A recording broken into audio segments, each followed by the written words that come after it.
All right, ladies and gentlemen. So yesterday's lesson dealt with early Japanese history and talking a little bit about specifically the structure of that shogunate era, that kind of feudal society that existed from about the 1100s through the 14 or 1500s in Japan.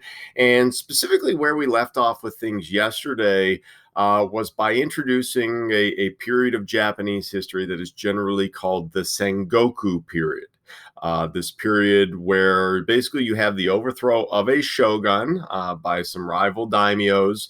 You get a corresponding competition between the other daimyos to see who would be the next top dog. And then the basic devolving of the situation into a massive multi-sided civil war that lasts for close to 200 years. I highlighted that, one of the things that was so problematic about Bushido was that Bushido worked great when times were good. Bushido kept societal stability. It kept people in their place. It kept this kind of unquestioned loyalty to your superiors. But the problem was that when the shogunate broke down and you get this competition, you get this warfare that breaks out, basically that warfare was never ending. That no sides were willing to compromise with one another, that no sides were willing to surrender to one another. And so this war goes on and on and on, absolutely ravaging Japan for multiple generations. Well, it's in the context of that nonstop bloodletting in 1543 that we see the arrival of the first Europeans. So in today's lesson, and again, I'm going to try to keep this as brief as humanly possible, but you know that that's kind of tough for me to do. We're going to talk about, the direct impact of the European arrival to Japan, how it kind of changes the situation in Japan over about a 50-year period of time. And then we're going to highlight how, because of this European contact, later Japanese shoguns, specifically a family called the Tokugawas, are then going to take great steps to make sure that the same kind of things never happen again, that they're going to purposely isolate. And like China before them, what we will see then is that in that period of isolation, Japan will stagnate and basically get passed up by the rest of the world. So that's kind of the bounds of today's lesson. Now, I mentioned, okay, so the first Europeans arrived 1543, dab smack in the middle of the Sengoku period. Of course, the first arrivees were Portuguese explorers. And as the Portuguese did pretty much everywhere they went, they brought merchants with them looking to establish trade. But they also brought Jesuit priests, people that were looking to convert the masses. So really, in terms of, the European impact on Japanese society, while we see this influx of European goods in general into Japan, the two most notable things that the Portuguese bring to the Japanese islands that has a really disruptive effect in the context of the Sengoku period is Christianity and gunpowder weaponry. Whereas the Chinese, when the Portuguese show up in China, remember the Chinese kind of took this kind of high-minded approach. They said, oh, well, everything that you make, we can make better, that we don't really want anything that you're selling.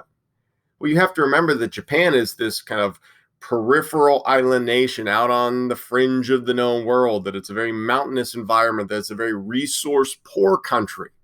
And so whereas the Chinese didn't really want to buy anything that the Europeans were selling, in terms of the Japanese, we found a very open market, and they were very eager to buy up things like European clocks or glasses or tobacco, and most notably things like firearms. Now, in terms of the firearms, we're talking early muskets here that were primarily being sold, so kind of outdated models, older models.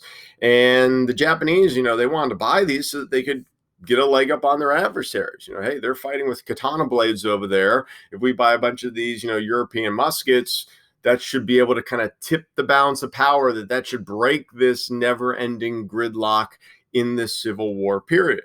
Well, before long, in addition to just buying muskets, they start to buy cannons. Hey, what are those things sticking out of your ships over there? Like, those boomsticks look a lot bigger. We want some of those. And they even start to import in and hire European experts and set up their own, armament factories. So the Japanese, I'd say by, the 1570s, 1580s, start casting their own cannons, start producing their own muskets in the context of this kind of long-term warfare era. In addition to just kind of selling European-made goods, the Portuguese also established themselves very early on as kind of middlemen linking trade between China and Japan. And what the Portuguese would do is at least once or twice a year, they would load up large armadas of ships with Japanese-made goods, and they would ship them over to China and sell them to the Chinese, and then they would bring Chinese-made luxury goods back to Japan. So they profited immensely as kind of the go-between in that trade. Now, in terms of the influx of Christianity, I mean, whereas the Jesuits were going everywhere and trying to convert everybody and setting up missions and setting up schools, I would argue that the Jesuits did not find a more fertile soil for their faith, a place to really spread the Catholic faith more successfully than they did in the Japanese islands. And I would argue that, part of that is the fact that, if you look at kind of the traditional religion of Japan, so the traditional religion of Japan was Shinto. Shinto is a religion that really deals a lot with the worship of spirits, and saying prayers to these spirits that inherit the natural world and giving offerings to these spirits. They're called kami. And they believe that these spirits inhabit a lot of the natural world around them. So that there's kamis of the mountains and kamis of the rivers and kamis of that rock over there and kamis of the trees. But there's not really much in the way of a formal religion beyond that. So there's no, one holy book in Shinto religion. There's no, necessarily religious hierarchy. There's no set, day of rest, or, it's not something where, hey, on this day you have to go to church services, every week. Shinto lacks a lot of the typical trappings of most of the world religions that we see throughout the world today. So you kind of have this religious vacuum in a way that Christianity is going to kind of step into. But then you think about Christianity and the story of Jesus, especially through the lens of culture, through the lens of Bushido. And to the Japanese people, this story of Jesus really had widespread appeal.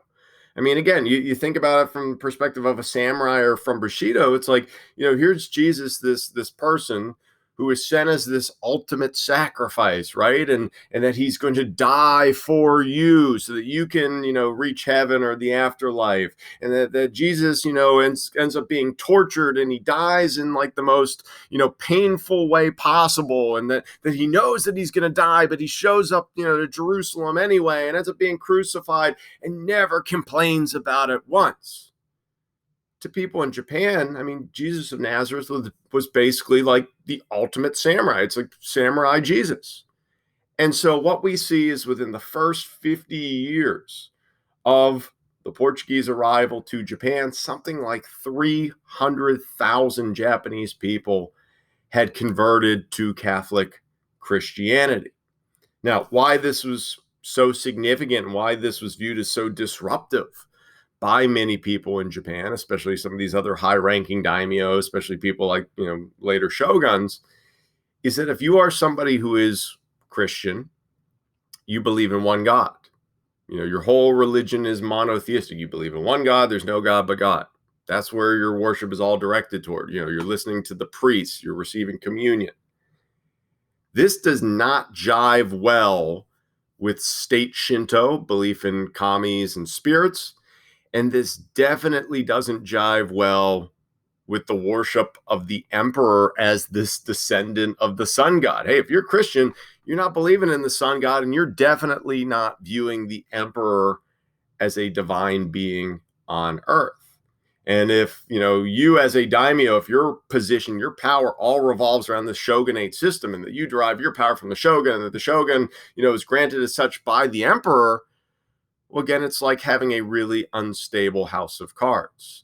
And so many, daimyo and many samurai very early on say, hey, we need to eradicate Christianity. We need to nip this in the butt.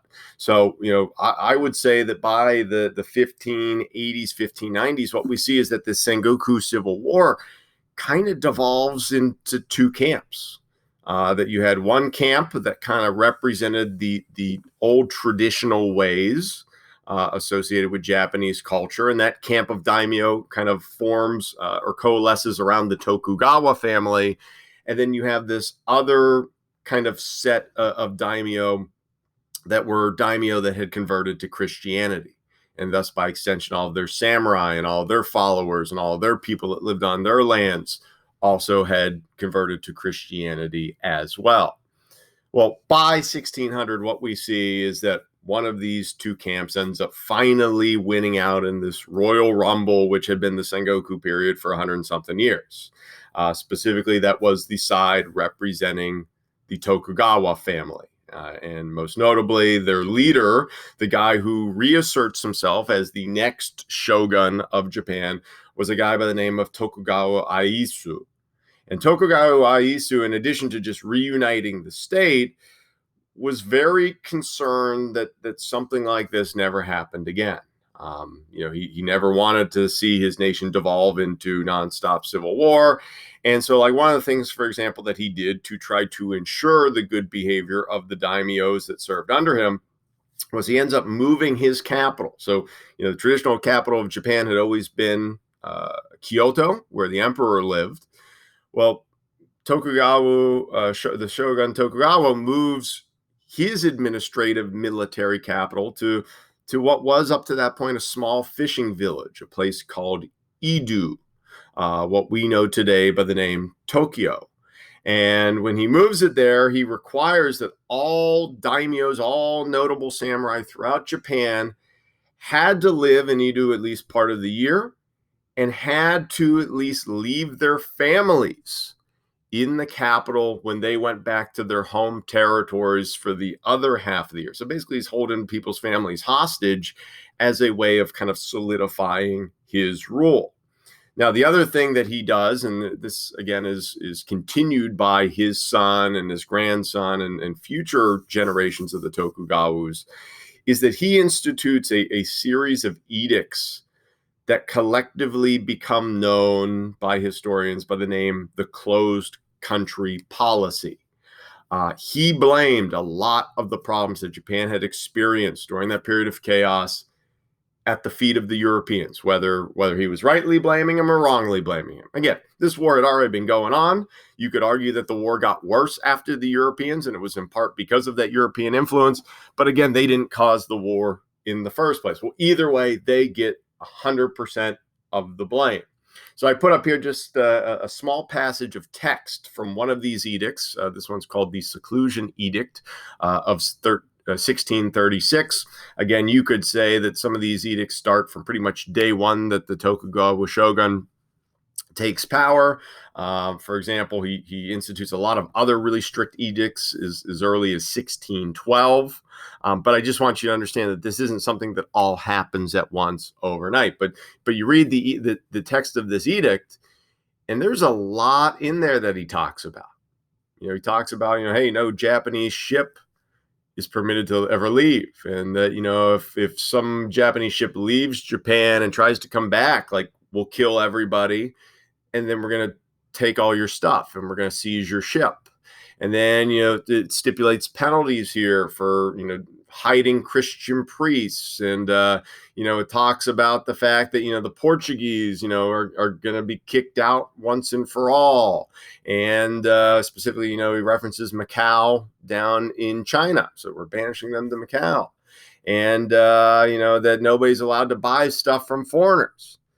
I mean, the closed country policy in a nutshell was a series of edicts that was meant to minimize foreign contact, minimize foreign influence on Japan as much as humanly possible. And I included here just a visual of some archaeological remnants that still exist today, where these Tokugawa shoguns literally built watchtowers all along the coasts of all of the Japanese islands. And their sole purpose wasn't to watch for invasion, but rather to monitor foreign shipping, to monitor the fact that no Japanese were trying to leave and come back. So they took this very, very seriously, whereas the Chinese, kind of put these policies in place that were more or less just deterrence, but that Europeans continued to show up.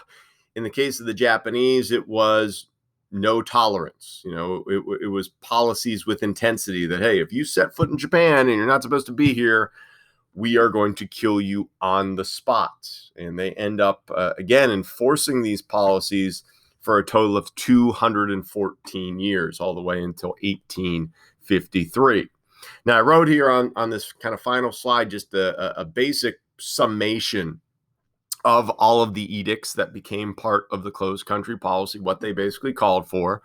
The number one amongst them, again, meant to address what Tokugawa and many of these traditionalists viewed as problematic about European contact in the first place, was he wholesale put a ban on Christianity. So if you were a Japanese person and you had converted to Christianity, well, you better convert back or you're dead. And throughout the early 1600s, there was mass persecutions. Now, of course, the Jesuits and some of these other priestly orders continued to try to sneak priests into Japan. They tried to carry on, Catholic worship in a clandestine manner. But these people were generally rooted out over time. The priests were oftentimes tortured and killed. Whole villages were oftentimes massacred as part of these waves of persecution. So this is like one of these topics that I find doesn't get a lot of coverage in the history books, but is really fascinating in its own right. If you want to read a really interesting historical fiction novel that is premised around this, I have a book in my classroom. I'm more willing to loan it out to anybody. It's called Silence, and it's written by a Japanese author and then converted into English. And it's the story of the experiences of one of these Portuguese priests that had been snuck in and trying to keep alive the Catholic faith amidst this policy. So basically snuffs out Christianity in its entirety in the early 1600s. Some other things that they did, again, second point there, they evict any and all Spaniards and Portuguese that had been residing in Japan, because, again, they blamed them for the problems. So, again, there's thousands of Portuguese residing there during the Sengoku period. They were all evicted and given the boot under threat of death. In terms of later foreign contact, whereas the Chinese had limited foreign contact to 3 cities, Canton, Macau, and Ningbo, the Japanese limited it to only 1, and that was to the southern city of Nagasaki. So if you're wondering where the heck is Nagasaki located, we're talking the same city here where one of the atomic bombs was dropped. We're talking at the very southern terminus of the Japanese main island. So if you were a foreigner and you had traveled to Japan during this period of time, that was the only place under threat of death that you could actually arrive at. And if you were a foreigner, well, there was only 2 groups of foreigners that were permitted in whatsoever. And that was the Dutch, so people from the Netherlands, and the Chinese. And the reason why those people were allowed in, whereas the Spaniards and the Portuguese were not, was that generally the Dutch and the Chinese didn't proselytize. They were there for business. They were not there to spread their faith. They did not bring priests or pastors or missionaries with them. It was business only. And then finally, the last point there, again, and that kind of echoes that seclusion edict, was that no Japanese people were permitted to leave the islands whatsoever. So any kind of navy that existed was destroyed. Any kind of ocean-going vessels were destroyed. Any kind of maps were destroyed.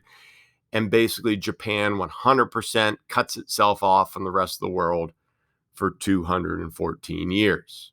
Now, as I mentioned, and I'll close on this, the problem with this is you think about how much the world changes from this date to this date.